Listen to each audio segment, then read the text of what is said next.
नमस्कार दोस्तों, मैं डॉक्टर ललित कुमार गंगेले अपने इस चैनल के एक और महत्वपूर्ण वीडियो में आप सबका बहुत बहुत स्वागत करता हूं। और जैसा कि आप लोगों ने थंबनेल में देखा, this video is about the uterine prolapse या फिर प्रोलेप्स ऑफ यूटेरस। ये महिलाओं के अंदर पाए जाने वाली गायनेकोलॉजिकल प्रॉब्लमों में से एक प्रॉब्लम है और आप इस बारे में भली भांति जानते हैं क्योंकि मेरे मेजर प्रोपोर्शन में मोर देन 70% जो सब्सक्राइबर हैं वो सब या तो हॉबिस्ट प्रैक्टिशनर हैं या वो सब प्रोफेशनल डॉक्टर्स हैं या न्यूली बिल्ट डॉक्टर हैं। तो यूटेराइन प्रोलेप्स या प्रोलेप्स ऑफ यूटेरस का मतलब होता है कि बच्चेदानी का नीचे खिसक के आ जाना। ठीक है, बच्चेदानी अपनी जगह फिक्स होती है। एक महिला जो है उसके अंदर पहली चीज, बच्चेदानी कौन से फ्लोर का पार्ट है? बच्चेदानी एनाटॉमिकली पेल्विक फ्लोर का पार्ट है। पेल्विक फ्लोर, हमारा जो पेल्विक फ्लोर होता है, जैसे कि हमारा पूरा का पूरा जो ट्रंक है वो 3 भागों में डिवाइडेड। ट्रंक का सबसे ऊपरी हिस्से को हम थोरेक्स बोलते हैं। ये थोरेक्स वो जगह है जहां पे हमारे लंग्स और हमारा हार्ट है। थोरेक्स के नीचे जो एरिया आता है वो एब्डोमिनल कैविटी होता है। ये एब्डोमिनल कैविटी में हमारा लीवर, स्प्लेन, हमारा स्टोमक, हमारा लार्ज इंटेस्टाइन, हमारी स्मॉल इंटेस्टाइन है। और यही एब्डोमिनल सेक्शन का सबसे नीचे का हिस्सा, अब क्योंकि वो क्या है, वो एक कैविटी का फ्लोर बना रहा है कि अगर मोटा मोटा देखें तो ये पूरा हमारा ट्रंक है। ट्रंक की रूफ कहाँ पे आ रही है, छत कहाँ पे आ रही है साहब? ट्रंक की छत यहाँ पे आ रही है जहाँ पे मेरे लंग्स है। और ट्रंक का फ्लोर क्या है भाई? ट्रंक का फ्लोर बिल्कुल मेरा एकदम एब्डोमेन का लोअर वाला हिस्सा है, इंग्वाइनल रीजन जहां पे मेरा ग्रॉइन है, लॉइन है, तो इसलिए उसको फ्लोर बोलते हैं। फ्लोर मतलब फ्लोर, समझ रहे हो ना, फ्लोर की बात हो रही है। और वहां पे उसको पेल्विक फ्लोर बोलते हैं। क्यों? क्योंकि एब्डोमिनल कैविटी के जस्ट लोअर वाला जो हिस्सा है तो इसलिए उसको हम पेल्विक फ्लोर बोलते हैं। तो यूटेरस क्या है? यूटेरस एक पेल्विक फ्लोर पे पाए जाने वाला ऑर्गन है। ठीक है, एक महिला के अंदर पेल्विक फ्लोर पे पाए जाने वाला ऑर्गन है। और यूटेरस उस क्लास के बच्चे की तरह है जो 3 बच्चे साथ में एक बेंच पे बैठे हैं। आपने देखा है ना, कई मरतबा मैडम बदमाश बच्चों को साथ में बिठा देती कि साले तुम लोग सामने बैठोगे, बिल्कुल सामने और मेरे एकदम नजरों के सामने, और तीनों बैठोगे। तो वही उसी तरह से पेल्विक फ्लोर पे यूटेरस, यूरिनरी ब्लैडर और रेक्टम, ये 3 बच्चे हैं जो पेल्विक फ्लोर को कंप्लीटली कवर करके रखते हैं। और एक इंसान का, एक महिला का जो पेल्विक फ्लोर होता है, वहां पे जो मेन 3 ऑर्गन पाए जाते हैं वो होता है ब्लैडर एंटीरियरली, मतलब सबसे आगे होता है ब्लैडर, ब्लैडर के जस्ट पीछे होता है यूटेरस और यूटेरस के जस्ट पीछे होता है रेक्टम। ठीक है, तो अगर फीमेल जेनाइटल ट्रैक्ट की अगर आपने एनाटॉमी देखी हो तो जब हम वजाइनल ऑरिफिक को देखते हैं तो वजाइनल ऑरिफिक में सबसे ऊपर हमको यूरिनरी ब्लैडर का मतलब यूरेथ्रा दिखता है। ठीक है, यूरेथ्रा के नीचे हमको वजाइनल ऑरिफिक दिखता है और वजाइनल ऑरिफिक के नीचे हमको एनल ऑरिफिक दिखता है। तो ये एनाटॉमिकल सिचुएशन है, आप सब लोग भली भांति परिचित है इसको। इसके बारे में मैं समझता हूँ कि बहुत कुछ बताने की आवश्यकता है नहीं। मुझे उम्मीद है आप मुझे देख पा रहे हैं, मेरे पीछे इस स्क्रीन को देख पा रहे हैं। तो ये है वो बात जिसकी मैं चर्चा कर रहा था। ये है हमारे 3 बच्चे हैं। सबसे पहले है ब्लैडर, ये आप देख रहे हैं ब्लैडर, ये है ब्लैडर, ये दिख रहा है आपको, ये है मूत्राशय यूरिनरी ब्लैडर। सबसे आगे से पीछे के क्रम में मैं बता रहा हूँ। तो साहब ये पहले तो ब्लैडर आ गया, ब्लैडर के बाद ये बीच में जो सबसे मोटा और बड़ा बच्चा दिख रहा है ये है यूटेरस। यूटेरस मतलब महिला का मेन रिप्रोडक्टिव ऑर्गन जिसको बच्चेदानी बोलते हैं। यूटेरस के पीछे ये जो आपको दिख रहा है, ये जो है दिस इज रेक्टम, इसको हम कहते हैं रेक्टम। रेक्टम मतलब जहां पे मल इकट्ठा होता है। Rectum is the part of the digestive tract, digestive जो है ना, डाइजेस्टिव ट्रैक्ट का पार्ट है। तो ये 3 बच्चे हो गए, सबसे पहले ब्लैडर हो गया, यूटेरस हो गया और रेक्टम हो गया। तो ये इसकी हो गई एनाटॉमिकल पोजीशन। ठीक है, अब मुद्दा आ रहा है कि जो वीडियो किस टॉपिक पे है? Video is on the uterine prolapse की क्या होता है। तो साहब ये बात ऐसा है कि जब ये यूटेरस अपनी नॉर्मल पोजीशन से खिसक करके, धसक करके नीचे की तरफ डिसेंड करने लगता है, नीचे की तरफ बियर डाउन करने लगता है, तो उस कंडीशन को बोलते हैं प्रोलेप्स ऑफ यूटेरस। अब जैसे कि आप लोग जानते हैं हमारी बॉडी के अंदर हर ऑर्गन कहीं ना कहीं कोई ना कोई लिगामेंट से, टेंडन से, फेसिया से, सीट से, ये सब एनाटॉमिकल टर्म है कि लिगामेंट आप सब लोग जानते हैं, टेंडन होते हैं जो जॉइंट को बनाते हैं, वो भी आप जानते हैं। उसके साथ कुछ फाइब्रस टिश्यू होते हैं जैसे फेसिया एक शब्द है और वैसे ही एक शीथ शब्द है, SHEETH। तो ये शीथ हो गया, फेसिया हो गया, लिगामेंट हो गया, टेंडन हो गया, ये हमारी बॉडी के अंदर बॉडी के कॉन्स्टिट्यूशन का काम करते हैं। कॉन्स्टिट्यूशन मतलब बॉडी का तंबू को कसने का काम करते हैं। उसी तरह से जो हमारा यूटेरस होता है महिलाओं का, वो भी कुछ लिगामेंट से कसा हुआ रहता है। लिगामेंट से, जैसे तंबू तानते हैं ना, तंबू होता है, तंबू खड़ा करा, 4 मैंने रस्सियां बांधी, एक राइट फ्रंट में, राइट लेफ्ट में, एक राइट बैक में, एक राइट लेफ्ट बैक में, तो 4 रस्सियों को बांध के जब मैं इक्वल टेंशन दूंगा, इक्वल टेंशन मतलब बराबर तनाव तनाव दूंगा तो सब तंबू अपनी नॉर्मल एनाटॉमिकल अपनी ज्योमेट्रिकल स्ट्रक्चर में रहेगा। जब आप देखोगे किसी भी तरफ की रस्सी ढीली होगी तो जहां पे रस्सी ढीली होगी उसके अपोजिट साइड जहां पे टेंशन ज्यादा है तंबू जो है उस तरफ झुकने लगेगा। तो फिर मैं क्या करूंगा, इस रस्सी को वापस टाइट कर दूंगा। एग्जैक्टली यही चीज होती है कि जो लिगामेंट यूटेरस को पकड़ के रखते हैं, जब वो लिगामेंट ढीले होने लगते हैं, वो लिगामेंट लूज होने लगते हैं, तो अल्टीमेटली यूटेराइन प्रोलेप्स की स्थिति बन जाती है। इतना सिंपल है, ठीक है। अब जैसा कि आप जानते हो कि हमने यूटेरस के लिए क्या बोला कि साहब वहां पे पेल्विक फ्लोर में मेनली 3 ऑर्गन है। बीच में यूटेरस है, फ्रंट में ब्लैडर है, पीछे अपना रेक्टम है ना। वापस से उस स्क्रीन पे जाते हैं तो यहीं पे मैं आपको 2 मिनट में क्लियर कर दे रहा हूं कि ये जो यूटेरस है ये पहले तो कुछ लिगामेंट से पीछे की तरफ रेक्टम से जुड़ा रहेगा। क्योंकि भाई एक बात बताओ, अगर रेक्टम नहीं होता ये डायरेक्टली पेल्विक फ्लोर में पोस्टीरियर वॉल पे जाके अटैच हो जाता ना। कि मान लो यूटेरस के और पेल्विक वॉल के पोस्टीरियर पेल्विक वॉल के बीच में अभी क्या है, अभी बीच में रेक्टम है, तो इसके लिगामेंट रेक्टम से जाके अटैच हुए। अगर रेक्टम नहीं होता तो डायरेक्ट पेल्विक फ्लोर वॉल से अटैच हो जाते पोस्टीरियरली। उसी तरह से यूटेरस के आगे क्या है, ब्लैडर है। तो अभी क्या है कि नॉर्मल महिला के अंदर, हर महिला के अंदर ये जो यूटेरस होता है कुछ लिगामेंट से ब्लैडर से अटैच्ड रहता है। क्योंकि अगर ब्लैडर नहीं होता तो एंटीरियर पेल्विक वॉल से डायरेक्ट अटैच हो जाता। तो कहने का मतलब है यूटेरस कुछ लिगामेंट से आगे की तरफ, वो लिगामेंट यूटेरस को कनेक्ट करते हैं यूरिनरी ब्लैडर से, और पीछे की तरफ यही लिगामेंट कनेक्ट करते हैं यूटेरस को रेक्टम से। और ये लिगामेंटों के कारण अपनी यथागत स्थान पे यूटेरस बना रहता है और इसको कहते हैं नॉर्मल यूटेरस। दोस्तों जब यही लिगामेंट किसी भी कारणवश लूज होते हैं, कौन से कारण है वो अभी वीडियो में आगे बताऊंगा, जब ये लूज होने लगते हैं, ये लिगामेंट जब ढीले पड़ने लगते हैं, टेंस तनाव उसका कम हो जाता है, इनकी लेंथनिंग हो जाती है। लेंथनिंग मतलब ये इनकी टोन खत्म हो गई तो ये खिंच गए। ये बिल्कुल इलास्टिक खिंचने जैसा होता है। जो पुराने पेंट होते थे, बचपन में अपन पहनते थे इलास्टिक वाला पेंट, तो इलास्टिक वाले पेंट में जब नया पेंट लाते थे तो बढ़िया इलास्टिक टाइट रहता था। फिर जैसे जैसे उसको यूज करते थे तो इलास्टिक जिस तरह से लूज होता जाता है, इन द सेम मैनर ये लिगामेंट भी लूज होते जाते हैं।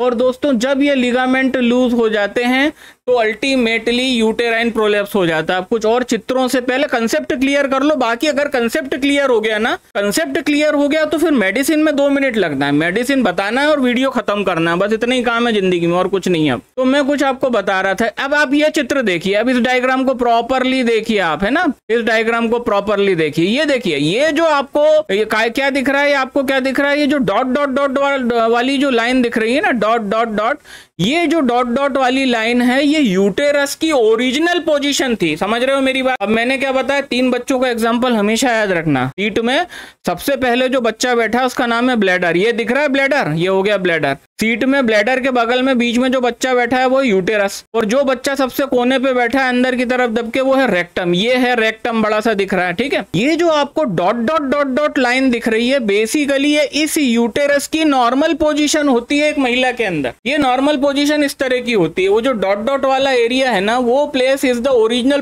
Place of uterus. अब हुआ क्या कि जो लिगामेंट इस यूटेरस को ब्लैडर से और जो लिगामेंट इस यूटेरस को रेक्टम से जोड़ रहे थे, वो लिगामेंट ढीले पड़ गए। फलस्वरूप क्या हुआ, ये यूटेरस जो इस पोजीशन में था, ये यहां से टिक टिक टिक टिक टिक टिक करके ये आ गया साला नीचे वजाइनल वॉल के ऊपर धक्का मारने लग गया। और this is what is known as the uterine prolapse. यही तो है भाई यूटेराइन प्रोलेप्स का प्रॉब्लम।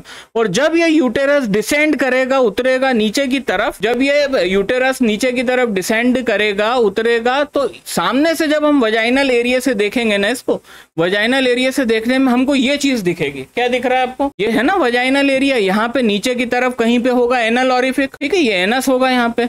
ये ऊपर यूरिनरी ऑरिफिक है, सुसु करने वाला जो महिलाओं का वो रहता है ऑरिफिक, है ना, मिएटस। और ये जो वजाइना वाला एरिया है, यहाँ पे जो आपको एक प्रकार का प्रोट्रूजन दिख रहा है, एक प्रकार का जब यूटेरस नीचे डिसेंड होगा ना तो प्रोट्रूजन दिखेगा। तो this is what is known as the, इसको कहते हैं हम यूटेराइन प्रोलेप्स। और अगर हम सामने से देखेंगे तो हम ये चीज पाएंगे कि साहब वो चीज ऐसी दिख रही है। बस इतनी सी बात है।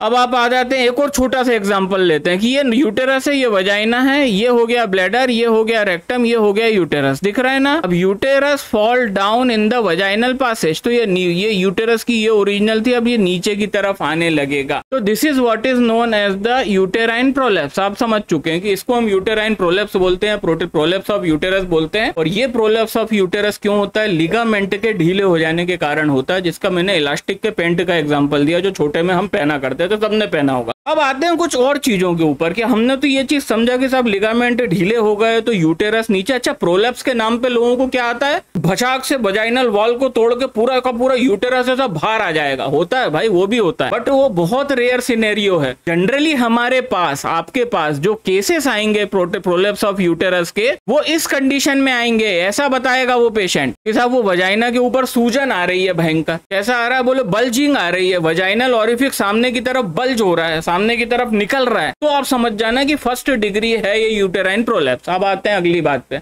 अब यहाँ पे एक और चीज है, ये मैंने बता दिया आपको, ये वाला एग्जांपल मैं दे चुका हूँ, ठीक है ना, आई हैड ऑलरेडी गिवन। अब type of the pelvic floor prolapse. अब आप एक चीज समझो, अब दिक्कत क्या होता है मेडिकल साइंस में, प्रॉब्लम क्या है कि जब हम छाती से टर्मिनोलॉजी को लगा करके बैठ जाते हैं, उस पॉइंट पे बड़ी गड़बड़ें चालू हो जाती है। मेडिकल साइंस की प्रॉब्लम ही है यार, ठीक है। अब यहाँ पे तुमने छाती से कौन सी शब्द लगा लिया? Prolapse of uterus. ये तुम्हारे रग रग में घुस गया, तुम्हारे दिमाग के हर एक न्यूरॉन में घुस गया, तुम्हारे खून में ये चीज घुस चुकी है अभी। क्या कि यूटेराइन प्रोलेप्स करने लगोगे तुम। जबकि आप देखोगे कि anatomically and as far as the modern medicine is concerned, ये है क्या? बेसिकली क्या है ये भाई साहब? ये पेल्विक फ्लोर का एक ऑर्गन का प्रोलेप्स हो रहा है ना भाई। मैं बस इतना बताना चाह रहा हूँ, ठीक है। अब मैं थोड़ा सा स्क्रीन चेंज करूंगा। ये क्या है? ये क्या है? ये type of pelvic floor organ prolapse का एक टाइप है। मेरी बात समझ रहे हो? हम बात कर रहे हैं यूटेराइन प्रोलेप्स पे, पर यूटेराइन प्रोलेप्स जो हो रहा है, अब मैंने तुमको क्या बोला कि यूटेरस काय का पार्ट है? यूटेरस पेल्विक फ्लोर का पार्ट है।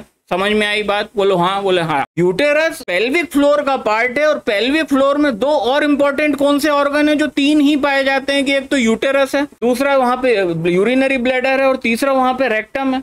सही बोल रहा हूं? तो बेसिकली होता क्या है कि जो यूटेराइन प्रोलेप्स है ना, that is the part and parcel of the pelvic floor organ prolapse, ठीक है ना। ये पेल्विक फ्लोर के ऑर्गन के प्रोलेप्स होने की जो प्रक्रिया होती है, ये उसका एक छोटा सा पार्ट है अपने आप में। कहने का मतलब, जब यूटेरस का प्रोलेप्स होगा तो ये हो ही नहीं सकता कि थोड़ा सा या तो यूरिनरी ब्लैडर का भी प्रोलेप्स हो जाएगा। क्यों?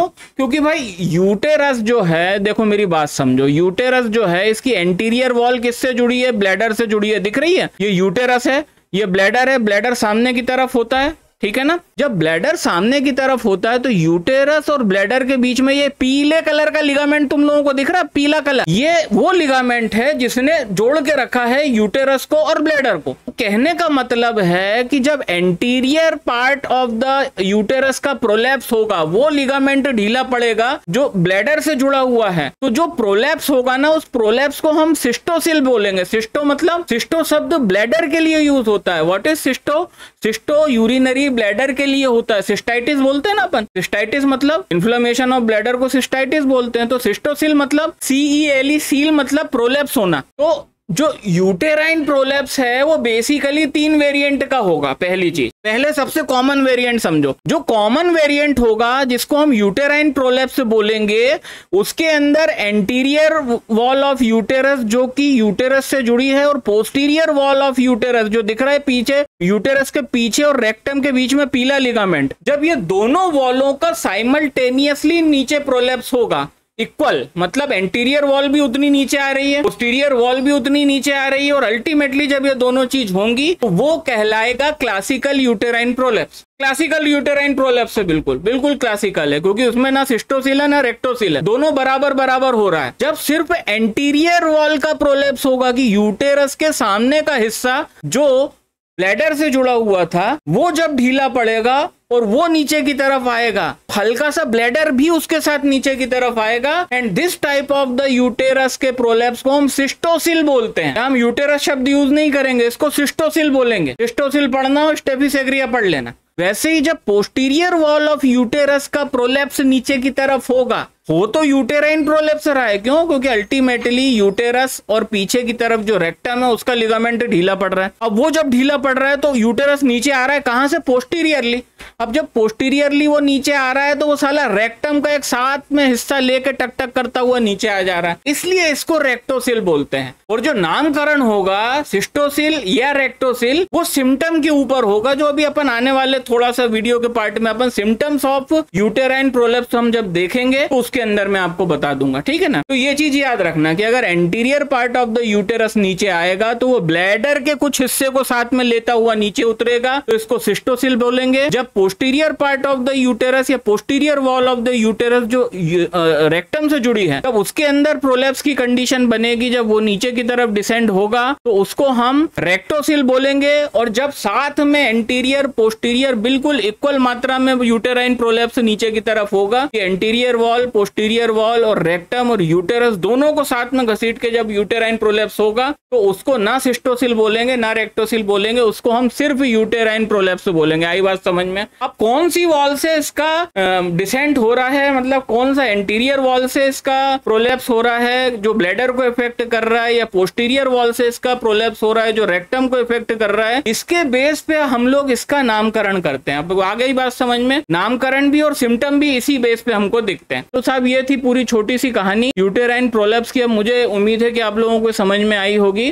तो अब हम चलो अब इसका हम आगे का कार्यक्रम चालू करते हैं, ठीक है। तो अब ये हो गया ये यूटेराइन प्रोलेप्स। अब सिम्टम क्या हो? सब सिम्टम से पहले कारण समझ लो। यूटेरस का प्रोलेप्स क्यों होता है, यूटेराइन प्रोलेप्स क्यों होता है, उसकी कुछ चीजें हैं, कुछ फैक्टर्स हैं। सबसे पहला फैक्ट, कई महिलाओं के अंदर किसी कारणवश मल्टीपल पेल्विक सर्जरीज होती हैं। तो जो मल्टीपल पेल्विक सर्जरीज होती हैं, ये पहला कारण है। नोट डाउन कर लेना इसको, है ना, नोट डाउन कर लेना कि जब multiple pelvic surgery, pelvic floor पे कई बार सर्जरी करनी पड़ती है, उस सर्जरी के दौरान ये सारे लिगामेंट होते हैं जो यूटेरस से जुड़े हैं, जो रेक्टम से जुड़े हैं, वो सब ढीले हो जाते हैं। Over the period uterine prolapse हो जाता है, पहला कारण। दूसरा कारण, multiple vaginal delivery, normal delivery जिसको बोलते हैं, कि अगर किसी महिला ने एक या दो से ज्यादा बच्चे अगर उसके हैं और सारे के सारे नॉर्मल डिलीवरी है, तो जो नॉर्मल डिलीवरी कराया जाता है पर वजाइनम, उसके अंदर पूरे के पूरे लिगामेंट खिंच जाते हैं। और यही कारण है कि अगर मल्टीपल वजाइनल डिलीवरी एक महिला की हो चुकी है तो उसके अंदर यूटेरस के प्रोलेप्स होने की रिस्क ज्यादा है। दूसरी बात। तीसरी बात, मेनोपॉज के बाद, मेनोपॉज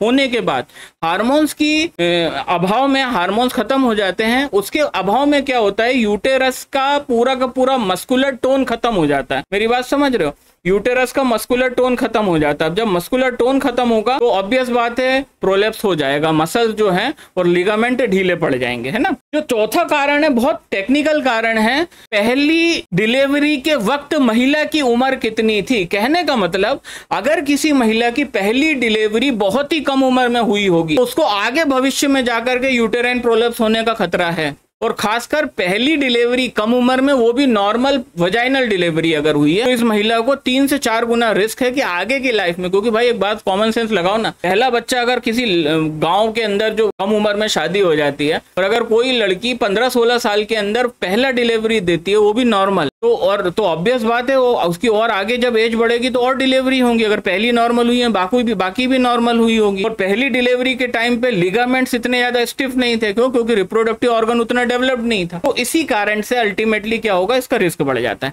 अब इसके साइन एंड सिम्टम क्या होंगे? साइन एंड सिम्टम बड़े सिंपल है। इसके साइन एंड सिम्टम ये होंगे कि मैंने जैसा कि बताया, सबसे पहला जो साइन होता है इसका bearing down sensation. Bearing down sensation मतलब ऐसा लगता है महिला को कि धसक के यूटेरस, पेल्विक कैविटी के ऑर्गन वजाइना से बाहर निकलने को हो रहे हैं, सबसे पहला सिम्टम है। और अगर आप मटेरिया मेडिका और रिपर्टरी में देखेंगे तो इसके लिए अलग से रूब्रिक ही दिया है कि pain like the bearing down in the pelvic cavity. तो बियरिंग डाउन सेंसेशन होगा पहली चीज। जो दूसरा चीज होगा वो डेफिनेटली पेल्विक फ्लोर में पेन भी होगा, क्योंकि जब लिगामेंट सब ढीले पड़ जाएंगे, यूटेरस नीचे आएगा तो पेल्विक फ्लोर में पेन होगा। तीसरा जो सिम्टम होगा, वजाइनल बल्जिंग, वजाइना के एरिया के अंदर बल्जिंग दिखेगी, एक प्रकार का वजाइनल प्रोट्रूजन, हल्का सा प्रोट्रूजन बाहर की तरफ होगा, जो फर्स्ट डिग्री प्रोलेप्स में एकदम इनिशियली हमको दिखेगा। तो वो एक साइन है कि भाई प्रोलेप्स हो रहा है। चौथा सिम्टम ब्लैडर इरिटेशन क्यों होगा कि जब एंटीरियर वॉल ऑफ यूटेरस, जो सिस्टोसिल की कंडीशन मैंने बताई थी कि जब एंटीरियर वॉल ऑफ यूटेरस का प्रोलैप्स होने लगेगा, तो ये जो anterior wall of the uterus का प्रोलैप्स हो रहा है, इसके वजह से अल्टीमेटली क्या होगा,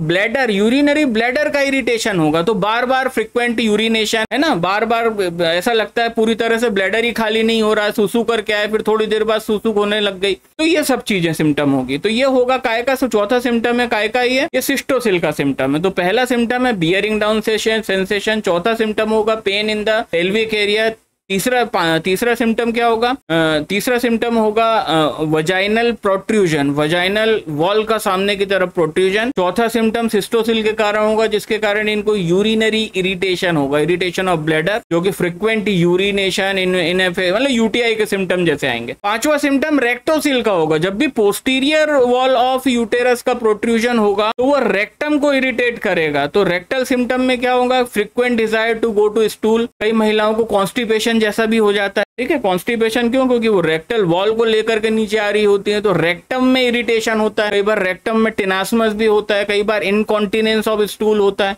उसी तरह से सिस्टोसिल में कई बार इनकॉन्टिनेंस ऑफ यूरिन होता है। तो ये सारे के सारे अल्टीमेटली सिम्टम होते हैं। और अब आते हैं सीधे सीधे इसके ट्रीटमेंट पे। एलोपैथी में कोई ट्रीटमेंट नहीं है। अच्छा, एक और चीज, इसके कैरेक्टराइजेशन की बात और कर लेते हैं, क्लासिफिकेशन। बेसिकली यूटेराइन प्रोलैप्स 3 प्रकार के डिग्री के अंदर है, first degree, second degree, third degree. Third degree मतलब कंप्लीट यूटेरस बाहर आ चुका है, जिसको बोलते हैं थर्ड डिग्री प्रोडेंशिया। प्रोडेंशिया का हमारे पास कोई ट्रीटमेंट नहीं है, वो सर्जन ही करेगा। इनफैक्ट हमारे पास सेकंड डिग्री भी अगर काफी हद तक आ गया, जिसके अंदर 30% यूटेरस बाहर की तरफ आ जाता है, उसको भी हम बामुश्किल कर सकते हैं। बस हम फर्स्ट डिग्री यूटेराइन प्रोलैप्स, जिसके अंदर वजाइनल वॉल का प्रोट्रूजन हो रहा है, हमको दिख रहा है, हम बस उसको थोड़ा सा उसका इलाज कर सकते हैं। अदरवाइज हम सेकंड डिग्री का भी कुछ हद तक कर पाएंगे, हम पूरा नहीं कर पाएंगे। और थर्ड डिग्री का केस अगर आपके पास आ रहा है कि साहब पूरा का पूरा यूटेराइन प्रोलैप्स हो गया, तो आप कभी मत लेना, आप कुछ नहीं कर सकते उसमें, ठीक है। वो लिमिटेशन में आ जाता है होम्योपैथिक की, सिर्फ सर्जरी होगी। तो अब आते हैं होम्योपैथिक ट्रीटमेंट में। तो साहब यहाँ पे बेसिकली 4 होम्योपैथिक मेडिसिन में बताने वाला हूँ। हाँ, 4, बिल्कुल 4 में से 2 है मदर टिंचर और 2 है होम्योपैथिक मेडिसिन। तो the first most important medicine for the uterine prolapse is the lilium tig. जी हाँ दोस्तों, एक मेडिसिन हो जिसका नाम है लीलियम टिक। लीलियम टिक आपको अपने पेशेंट को देना है 30 पोटेंसी में। The second most important medicine will be sepia. जी हाँ, सीपिया ऑफिसिनलिस या सीपिया 30 पोटेंसी में दीजिएगा आप अपने पेशेंट को। इससे भी 4-4 गोली दिन भर में 2 बार देना है। जो पहला मोस्ट इंपॉर्टेंट मदर टिंचर है, दैट इज द फ्रैक्शनस अमेरिकाना। जी हाँ दोस्तों, फ्रैक्शनस अमेरिकाना बेसिकली एक प्रकार का यूटेराइन टॉनिक बताया गया है, जो tonicity of the uterus and the ligaments associated with uterus को की टोन वापस लाने में मदद करता है। और अपार्ट फ्रॉम दिस, ये अपने आप में यूटेराइन प्रोलैप्स की एक बहुत इंपॉर्टेंट टॉप ग्रेड की मेडिसिन है, ठीक है, जो मदर टिंचर के रूप में देनी पड़ती है। तो आप अपने पेशेंट को 10-10 बूंद आधे कप पानी में दिन भर में 2 बार दीजिए। And the second most important mother tincture is the helonias. Helonias का मदर टिंचर, ये दोनों मदर टिंचर को 1.5 अक्कल लगा करके मिला के मत दीजिएगा, मैं अभी बता रहा हूँ, अलग अलग देना है सेपरेटली। 5 मिनट पहले हमने फ्रैक्शनस अमेरिकाना दिया 10 से 15 बूंद आधे कप पानी में, 10 मिनट 5 मिनट रुके, 5 मिनट के बाद उसी कप के अंदर हमने हेलोनिस का मदर टिंचर आधे कप पानी में डाला और ये दे दिया। और ये 4 मेडिसिन आपको अपने पेशेंट को दिन भर में 2 बार देनी है। इनिशियल फेज में आप ट्रीटमेंट 1 महीने करेंगे, और अगर आपके पेशेंट का बहुत ज्यादा प्रोलैप्स नहीं हुआ होगा और वो थोड़ा भी रिकवर होने की स्थिति में होगा बाय द कंजर्वेटिव थेरेपी, तो ये प्रिस्क्रिप्शन से वो आपको रिजल्ट अगर मिल जाते हैं, और मुझे पूरी उम्मीद है और मैं कामना करता हूँ कि आपको रिजल्ट मिले, तो आप इस ट्रीटमेंट को और आने वाले 4 से 5 महीने कंटिन्यू करोगे। मतलब यूटेराइन प्रोलैप्स में जो मियाद होगी ट्रीटमेंट की, अक्सर सवाल करते हैं लोग, साहब कितने दिन तक खिलाएं? कम से कम 6 से 7 महीने आपको ट्रीटमेंट करना पड़ेगा। और अगर आपकी पेशेंट की किस्मत इतनी खराब नहीं हुई और आपकी किस्मत अच्छी हुई, तो ये 6 से 7 महीने में वो 80 to 90% के केसेस में जो है वो क्योर हो जाएगा, अगर बहुत बड़ा प्रोलैप्स नहीं होगा। मैं बार बार ये बात बोल रहा हूँ। तो ये था एक छोटा सा वीडियो प्रोलैप्स ऑफ यूटेरस के ऊपर। उम्मीद करता हूँ वीडियो आपको पसंद आया होगा। अब आपसे मुलाकात होती है इस हफ्ते में आने वाले और वीडियो में, और इस हफ्ते में होने वाले 3 लाइव स्ट्रीम Q&A सेशन में। जब तक अपना ख्याल रखिएगा, नमस्कार।